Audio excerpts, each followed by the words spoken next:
Quand vous regardez quelque chose qui vous éclaire le cœur, mais aussi l'esprit, en fait, l'esprit de votre considération, vous pensez c'est l'effort qui a fait ça, c'est la considération. Regardez un coucher de soleil, regardez des forêts, regardez la neige dans la montagne, regardez les nuages quand ils sont en surplombant les tours ou les villes. Vous avez à chaque fois des manières de transmettre l'émerveillement qui sont déjà naturelles. La nature n'a pas souffert pour être belle. La nature a voulu être pour être belle. C'est pour ça qu'à chaque fois, quand vous voulez devenir quelqu'un, quand vous voulez devenir un homme, quand vous voulez devenir une femme, quand vous voulez être vous-même, c'est pour vous et pas pour les autres.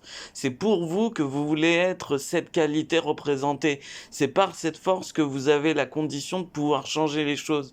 C'est parce que votre intuition, votre volonté, votre hargne, votre considération, votre qualité de vie, elle est plus forte que votre considération sur toutes les choses qui nous disparaissent dans la vie.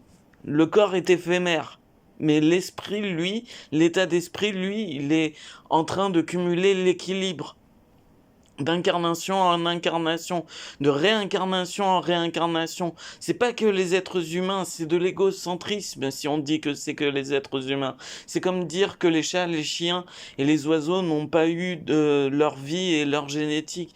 C'est comme dire qu'à chaque fois vous avez l'impression de surplomber la dominance par l'absorption de quelque chose, par l'absorption de votre corps sur l'état d'esprit. Mais votre corps, il tiendra jamais la route sans un état d'esprit qui sera au minimum présent dans les vies de chacun. Donc à chaque fois que vous avez envie de poser une réflexion, que vous avez envie de poser quelque chose de concret, poser quelque chose qui vous fasse envie d'être, la volonté, envie de vouloir plus, de vouloir l'intentionnalité de cet maximum d'univers, de vouloir être dans cet univers à son maximum de votre volonté avec les autres. Regardez quand vous prenez un gars qui marche dans la rue, puis regardez quand vous lui parlez et que vous devenez ami avec lui, et puis après que vous passez des années sans avoir besoin de vous questionner s'il est votre ami ou s'il est juste un passe-temps. À chaque fois, c'est cette incarnation de la vie, de cette volonté de vouloir posséder mais c'est pas la personne que vous possédez, c'est l'état d'esprit en vous vis-à-vis de l'autre.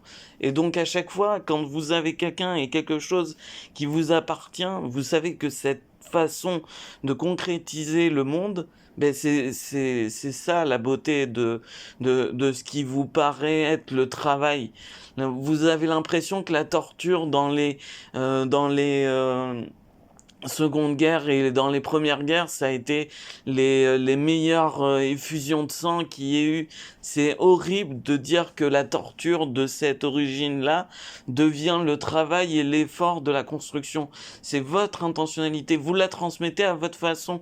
Regardez quelqu'un qui regarde des séries télé comme votre maman, votre papa ou les séries de quotidien, de vie. Bien, à chaque fois, c'est toujours la même chose. Et pourtant, on s'en émerveille.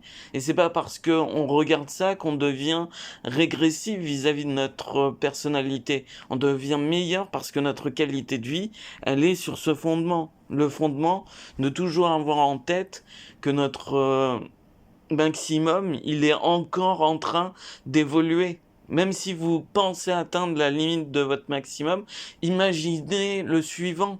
Imaginez-le dans un autre domaine. Imaginez-le dans une conception. Parce que moi, ma volonté, c'est ce qui a été le dénouement d'une seconde, une heure, un mois, une année, 5 années, à chaque fois c'est des échéances de temps où c'est arrivé comme ça s'est produit en moi, ça s'est concrétisé. C'est pas parce que j'ai vécu la torture, c'est pas parce que c'est parce que je voulais vivre cette vie avec des gens qui voulaient partager avec moi, même si je suis soi-disant le méchant de l'histoire. Je suis pas le méchant pour vous, je suis pas le méchant pour moi, je suis l'homme qui veut être moi, je suis l'homme qui veut être moi.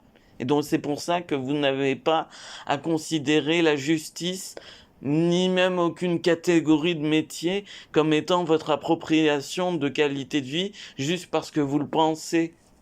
Vous n'êtes pas juge, vous êtes humain. Humain et pas des personnes qui sont considérantes de l'autre comme si c'était autrui. De l'autre, c'est vous qui définissez. C'est pas par un prénom, c'est une phonétique, un prénom.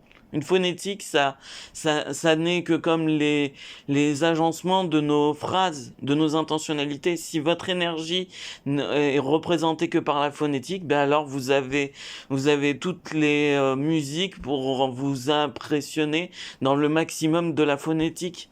Les musiques classiques, les musiques électroniques, les musiques trap, les musiques...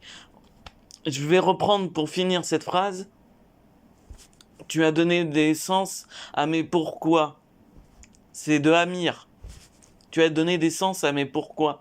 Quand j'ai écrit cette phrase, il n'y a pas de pourquoi dans l'existence, il n'y a que les incohérences qui peuvent déterminer la limite. C'était pour protéger le fait qu'on n'aura pas la considération de devoir tout le temps être dans l'habitude de ce qu'on pense être fait par nos prochains, par nos enfants, par nos petits-enfants. On va vieillir comme ça. On va vieillir, qu'on soit jeune de mon incarnation de génération ou qu'on soit vieux de votre incarnation de génération. On va vivre jusqu'à définir cette opportunité et on va devoir l'équilibrer à chaque fois. Donc si vous voulez reposer sur un problème, reposez sur un problème, définissez le mal sur une personne et dites-lui fais ton boulot parce que c'est toi qui as été le plus influencé et le plus référencé vis-à-vis de ce problème. Alors que c'est pas ça, c'est l'état d'esprit. Quand vous avez l'impression d'être paralysé, c'est l'état d'esprit. C'est pas quelqu'un ou quelque chose. Et pareil, quand je définis une volonté de pas vouloir être plus dans la vie de quelqu'un, ben c'est parce que c'est ma pensée, c'est ma légitimité.